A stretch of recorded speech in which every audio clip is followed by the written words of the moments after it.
नमस्कार, मैं अंतर्वीणा सुनीता जांगड़े। आप देख रहे हैं जज्वाल्या न्यूज़। आप इस चैनल को सब्सक्राइब करें, लाइक करें और बेल आइकन दबाना ना भूलें। नमस्कार, कैलाश कश्यप के साथ आप देख रहे हैं जांजगीर चांपा जिला से प्रसारित चैनल जज्वाल्या न्यूज़। आज हम बात करते हैं उन बेटी की जिन्होंने इतनी कड़ी मेहनत करके हासिल की हैं मॉडलिंग के डिज़ाइन में, जो लोगों की पाबंदी और बेड़िया को तोड़ते हुए इन्होंने वो मुकाम हासिल की हैं। मिसेस रायपुर की अवार्ड जीतने के बाद उनको अंतर्राष्ट्रीय स्तर में आज उनका चयन हुआ है। हम उनसे मिलते हैं, अंतर्वीणा सुनीता जांगड़े जी से। मैडम जी, सबसे पहले तो आपको बहुत बहुत बधाई कि इतनी बड़ी प्लेटफार्म में जाकर आपने हमारे जांजगीर चांपा जिला की नाम रोशन कर रही हैं, और मैं उम्मीद करता हूँ ये अवार्ड आप जीतें और हमारी जांजगीर चांपा जो जिला है वो अंतर्राष्ट्रीय स्तर पर इनका नाम रोशन करे। थैंक यू, बहुत बहुत धन्यवाद आपका कि आपकी शुभकामनाएं ज़रूर मेरे साथ रहेंगी और मुझे काफ़ी हेल्प मिलेगा इससे। और मेरी पूरी उम्मीद है, मेरी पूरी विश्वास है कि मैं वो ताज जीत के आऊँ, चूँकि मैं मॉडलिंग की दुनिया में जा रही हूँ और वहाँ पे miss and Mrs royal global queen के नाम से कंपटीशन होने जा रहा है मुंबई में 20 और 21 मई को। तो इसके लिए मेरी बहुत ज़्यादा अभी तैयारियाँ चल रही हैं। मैं बिल्कुल पीक मोमेंट पे है, क्योंकि आज 2 ही दिन बचे हैं, अब 2-3 दिन। तो बहुत सारी तैयारियों के साथ मैं बहुत उत्साहित हूँ वहाँ जाने के लिए और जीत का शिखर लेकर वापस आने के लिए। मैडम जी, जिस तरह देखा जाए मॉडलिंग की दुनिया में कदम रखने से पहले बहुत सारे पाबंदियां आती थी। एक बेटियों को, एक महिलाओं को सामाजिक कुरीतियां देखें या दहेज के उन हैवानों को देखें, दानों को देखें जिनके पैरों तले महिलाएं दब जाती हैं, इन सारी पाबंदियों को आपने पार करते हुए इस दुनिया में कदम रखें, तो आपको कैसे कैसे संघर्ष झेलना पड़ा और क्या क्या पाबंदियाँ लगी आपके ऊपर, या किस तरह फैमिली सपोर्ट मिला आपको? पहले तो पाबंदियों के बारे में बात करूंगी तो निश्चित रूप से पाबंदियां लगती हैं, सवाल खड़े होते हैं, जो कि मेरे साथ भी हुए कि मैं 2 बच्चों की माँ हूँ। एक बेटा मेरा 16 साल का है, एक 15 साल का है। तो अपने ही लोग कहते हैं कि बढ़ती उम्र में अब तुमको क्या ज़रूरत है मॉडलिंग करने की। मेरी 8-10 साल से मैं अध्यात्म में हूँ, मैंने मेडिटेशन किया। जब मैं अध्यात्म में मैंने कदम रखा तभी भी ये सवाल आए थे, और जब मैं मॉडलिंग की दुनिया में मैं कदम रखा तभी भी मेरे आसपास ये सवाल उत्पन्न किए गए थे। तो मुद्दा सिर्फ यही है कि कोई भी स्त्री, कोई भी महिला जो भी लीग में चल रहा है, जो भी सामान्य रूप से होता आ रहा है, उससे अलग करने की कोशिश करती है तो सवाल खड़े होते हैं। जो इन सवालों का सामना मुझे करना पड़ा, चाहे वो अध्यात्म की जगत में हो या फिर मॉडलिंग की जगत में हो, मुझे हर जगह सवालों के जवाब देने पड़े थे। जब मैं अध्यात्म में गई तो पूछा गया कि क्यों जा रहे हो, क्या परेशानी है तुमको, क्या चिंता है जिसकी वजह से जा रहे हो। मैंने कहा मुझे कोई परेशानी नहीं, मुझे ये भी रस लेना है, मुझे ये भी एक एक्सपीरियंस करना है कि क्या होता है ध्यान करके, क्या मिलता है ध्यान करके, उसके लिए। और जब अब मॉडलिंग की बारी आई तो मॉडलिंग, फ़ोटो खिंचाने का शौक़, एक सामान्य सा फ़ोटो खिंचाने का शौक़, इस शौक़ के साथ मैं आगे बढ़ी और मैंने रायपुर में राज्य स्तरीय ब्यूटी पेजेंट में पार्टिसिपेट किया, जहाँ मुझे मिसेस पॉपुलर का खिताब भी मिला। फैशन एफिनिटी ऑर्गेनाइजेशन था, वहाँ मुझे वो खिताब मिला था।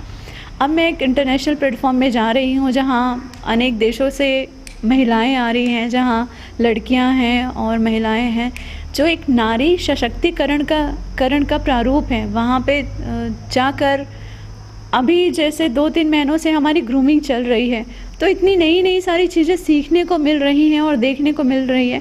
ऐसा लगता है कि हम कितने छोटे से चीज़ में, छोटे से दायरे में, विचारधाराओं में बंधे रह जाते हैं और अपने आप को बहुत बृहद करने की ज़रूरत होती है। जहाँ तक सपोर्ट की बात होती है तो परिवार के साथ साथ, मेरे मित्रों के साथ साथ मेरे पति ने, मेरे बच्चों ने बहुत सपोर्ट किया, बहुत समर्थन किया मुझे, और मुझे बहुत सहयोग मिल रहा है मेरे पति का, जिसके कारण ही मैं आगे बढ़ पा रही हूँ और मैं अपने आप को इंटरनेशनल प्लेटफॉर्म में देख पा रही हूँ, जहाँ मैं अपने आगे भविष्य के लिए एक नए आयाम में, नए सीढ़ी की ओर कदम रखने जा रही हूँ और मुझे निश्चित ही रूप से कोई रास्ता मिलेगा जहाँ मैं पूरे विश्व में अपना नाम दर्ज कर सकूँ और पूरा विश्व मुझे एक शख्सियत के रूप में जाने। मैम, जिस तरह आपने इस एज के स्टेज पे जाके इस मॉडलिंग की दुनिया में चयन किया है, क्या ये आपका बचपन से शौक़ था या किसी से मोटिवेशन मिलने के बाद ये कार्य पे आपने इंटरेस्ट दिखाए? शौक़ तो बचपन से रहा है, पर कहीं ना कहीं वो दबा दिया गया था, दब गया था, क्योंकि अपने आप जैसा पारिवारिक परिवेश था उस हिसाब से मैंने अपने आप को सोचा नहीं, मैं देख नहीं पा रही थी, मैं सोच भी नहीं पा रही थी कि मैं कभी मॉडलिंग जगत में कदम भी रख पाऊँगी। किंतु समय बीतता गया शादी के बाद और इवन अभी कुछ सालों से ही 1-2 सालों से ही मैंने ये शुरुआत की है। तो निश्चित रूप से मेरे फ्रेंड्स जो हैं, मेरे फ्रेंड है एक स्वाति सोनी, उसने मुझे बहुत सपोर्ट किया। उसने मुझे एक्चुअली इस फील्ड में कदम रखा, एंट्री करवाया। उसके बाद फिर मुझे रास्ते मिलते गए और नए लोगों से मुझे अपॉर्चुनिटी मिलती गई, ऑफ़र आते गए अलग अलग पेजेंट में, और फाइनली मैंने इस पेजेंट को चुना है, Mrs and Mrs royal global queen Mumbai. क्योंकि मुंबई जो है अपने आप में एक ऐसा जगह है जहाँ पे लोग अपने सपने साकार करने जाते हैं।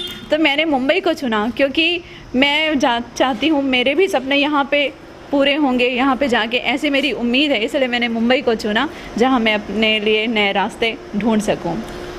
आपने यह मॉडलिंग की दुनिया में कदम रखने से पहले कहीं कोई ऐसा इवेंट आपको मिला जिसमें आपको असफलता हासिल हुई, या लगातार आप सफलताओं की सीढ़ी पर चढ़ती गई? जहाँ मैं राज्य स्तरीय प्लेटफॉर्म में गई थी, मिस फैशन एफिनिटी रायपुर में, जो कि अंतर्राज्यीय था। पहले तो जिला के स्तर पे हुआ था, फिर वो राज्य स्तर पे हुआ था। वहाँ कुछ ऐसा था कि मुझे उम्मीद थी कि वहाँ से भी मैं एक विनर का खिताब लेके आऊँगी, पर कुछ कारणों से, शायद मेरी गलती या फिर कुछ ऐसा हुआ कि मेरा पहला एक्सपीरियंस था वहाँ पे, इसके वजह से वो खिताब मुझे नहीं मिल पाया। तो लेकिन मैं वहाँ से हारी नहीं, वहाँ से मैं निराश ज़रूर हुई थी कुछ समय के लिए। मुझे ऐसा लगा कि ये क्या हो गया मेरे साथ, मैंने तो बहुत अच्छा उम्मीद किया था, मैंने बहुत अच्छा प्रस्तुत किया था अपने आप को, लेकिन मुझे वो सफलता नहीं मिली। मुझे थोड़ी सी निराशा हुई थी उस वक्त, लेकिन उस चीज़ से मैं हारी नहीं। मुझे लगता है कि आज वही असफलता मुझे आगे बढ़ने के लिए प्रेरित की है और मैं आगे बढ़ पा रही हूँ। और मैंने अपने आप को एक अंतर्राष्ट्रीय प्लेटफॉर्म में देखा, तो निश्चित ही रूप से कहीं न कभी ऐसा होता है कि कुछ असफलता, कुछ घटनाएं जो होती हैं हमारे लिए बहुत सहयोगी हो जाती हैं। वैसे ही वो असफलता थी जो मुझे आगे बढ़ने के लिए प्रेरित की, और मैं उसी के फलस्वरूप आज मुंबई जा रही हूँ।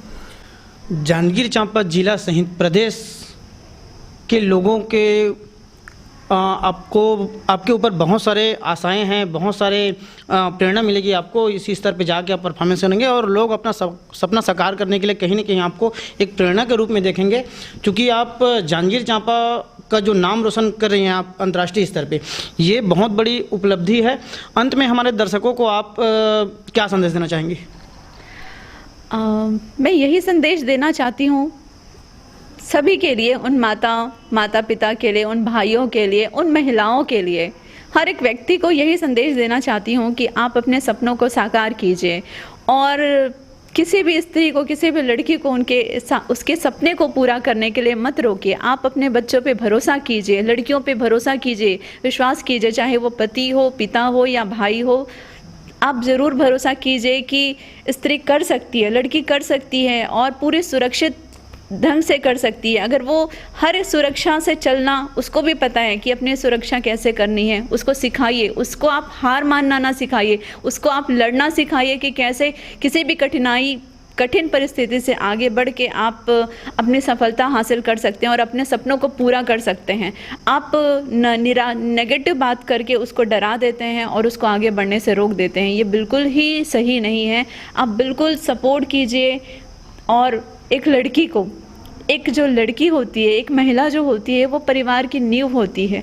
उसका खुश होना, उसका संतुष्ट होना और उसका सक्षम होना सिर्फ आर्थिक रूप से नहीं, मानसिक रूप से और आत्मविश्वास से भरपूर होना बहुत ज़रूरी है। अगर एक लड़की आत्मविश्वास से भरी होती है, वो तर्कशील होती है, तो एक परिवार को बहुत बेहतरीन ढंग से चला सकती है। इसीलिए उसे आगे बढ़ने का मौका दें। महिलाओं को, जो भी खासकर हाउसवाइफ्स होती हैं, उन सबको ऐसा लगता है, बांध दिया जाता है कि और उनको खुद को भी ऐसा लगता है कि अब हो गया, अब परिवार, शादी हो गई, अब क्या करना, अब क्यों अपना स्किन केयर करना, क्यों अपने फिटनेस की ओर ध्यान देना, वो बिल्कुल अपने आप को छोड़ देती हैं। तो आप लोग अपना केयर कीजिए, अपना स्किन केयर कीजिए, अपने हेल्थ को लेके अवेयर रहिए। आपका स्वास्थ्य बहुत इंपॉर्टेंट है, आपको स्वस्थ रहना है, ताकि आप स्वस्थ रहें तो अपने परिवार को और अच्छे से ध्यान दे सकते हैं। इसीलिए हेल्थ की ओर, फिटनेस की ओर ज़रूर ध्यान दें, ये बहुत इंपॉर्टेंट है, बहुत ज़रूरी है। आज के समय में इतनी बीमारियां फैल रही हैं, तो आप अपने शरीर की ओर ध्यान दें। और ज़रूरी नहीं कि लोग आपको तारीफ़ करें, इसलिए आप खुद की तारीफ़ कर सके, आप आईने के सामने खड़े होकर आपको खुद को अच्छा फील हो, इसलिए आप अपने आप का ध्यान रखें, अपने फिटनेस का, अपने स्वास्थ्य का, अपने ब्यूटी का, अपने पहनावे ओढ़ने का, हर एक चीज़ का आप ध्यान रखें, ताकि आप अपनी नज़रों में अच्छा महसूस कर सकें। ये बहुत ही खुशी की बात है कि अंतर्राष्ट्रीय स्तर पर हमें अपना प्रतिभा दिखाने का मौका मिला है, क्योंकि ये मौका सभी को नसीब नहीं होता है। क्योंकि कहने का मतलब ये है कि हम महिलाओं का जीवन संघर्षपूर्ण रहता है। संघर्ष के बिना कोई भी काम में हम या किसी भी क्षेत्र में आगे नहीं बढ़ सकते हैं। जैसे मैंने किलिमंजारो फतह किया था, उस समय भी मैंने बहुत से संघर्षों का सामना किया था, उसके बाद मैं किलिमंजारो फतह कर पाई थी। अब आज अंतरवीणा श्रीमती सुनीता जांगड़े जी का अगर मैं बात करूं, तो वो भी उस फील्ड में है जिस फील्ड से हम शायद सोच भी नहीं सकते हैं। जिस चीज़ को हम सोच नहीं सकते हैं वो चीज़ करना तो बहुत दूर की बात है, लेकिन सुनीता जांगड़े जी ने ये इस चीज़ को सोचा, उस क्षेत्र में जाने के लिए सपना देखा। ये खुद में बहुत बड़ी बात है और आज उनको ऐसा मौका मिला है कि ग्लोबल वर्ल्ड में अपना प्रतिभा दिखाने का। ये सबसे महत्वपूर्ण और सबसे ज़्यादा खुशी की बात है कि हमारे गृहग्राम जिला, हमारे ज़िले की ही एक बेटी वो अंतर्राष्ट्रीय स्तर पर अपना प्रतिभा दिखाएगी मॉडलिंग के क्षेत्र में। सबसे पहले ही कहना चाहूँगी पेरेंट्स को, चाहे वो हमारे पेरेंट्स हो, मेरे पेरेंट्स या सुनीता जांगड़े जी के पेरेंट्स हो, हमारे पेरेंट्स ने ही या हमारे माता पिता परिवार ने ही हम पे भरोसा दिखाया है। उसी का आज ये परिणाम है कि हमारा आज अंतर्राष्ट्रीय स्तर पर हमने जो मुकाम बनाया है। क्योंकि जब तक हमारा परिवार हम पे विश्वास नहीं करेगा, हम समाज को या दुनिया को हम अपनी प्रतिभा दिखाने में नाकाम रहेंगे। सबसे पहले है कि हमारा परिवार हमको कितना सपोर्ट करता है या हम अपने परिवार को कैसे एग्री कर सकते हैं। अगर हम कोई भी क्षेत्र में जाने के लिए सपना देखते हैं तो हमें वो जिद होनी चाहिए, हमें वो ताकत होनी चाहिए कि हम अपने परिवार को, अपने माता पिता को हमारे सपने के बारे में बता सकें और उनको एग्री कर सकें। क्योंकि जब तक हम अपने परिवार को हमारे सपने के बारे में नहीं बताएंगे, हम कुछ भी प्रूफ नहीं कर सकते हैं। इसलिए क्षेत्र कोई भी गंदा या अलग टाइप का नहीं होता है, क्षेत्र सभी अच्छा होता है। सिर्फ यहाँ बात है नज़रिए की। अगर हमारी सोच, हमारा नज़रिया अच्छा है तो हमारा हर सपना सच्ची है और हर सपने की उड़ान हम भर सकते हैं। हम इसी तरह फिर किसी कार्यक्रम को लेकर आपके साथ उपस्थित होंगे। नमस्कार।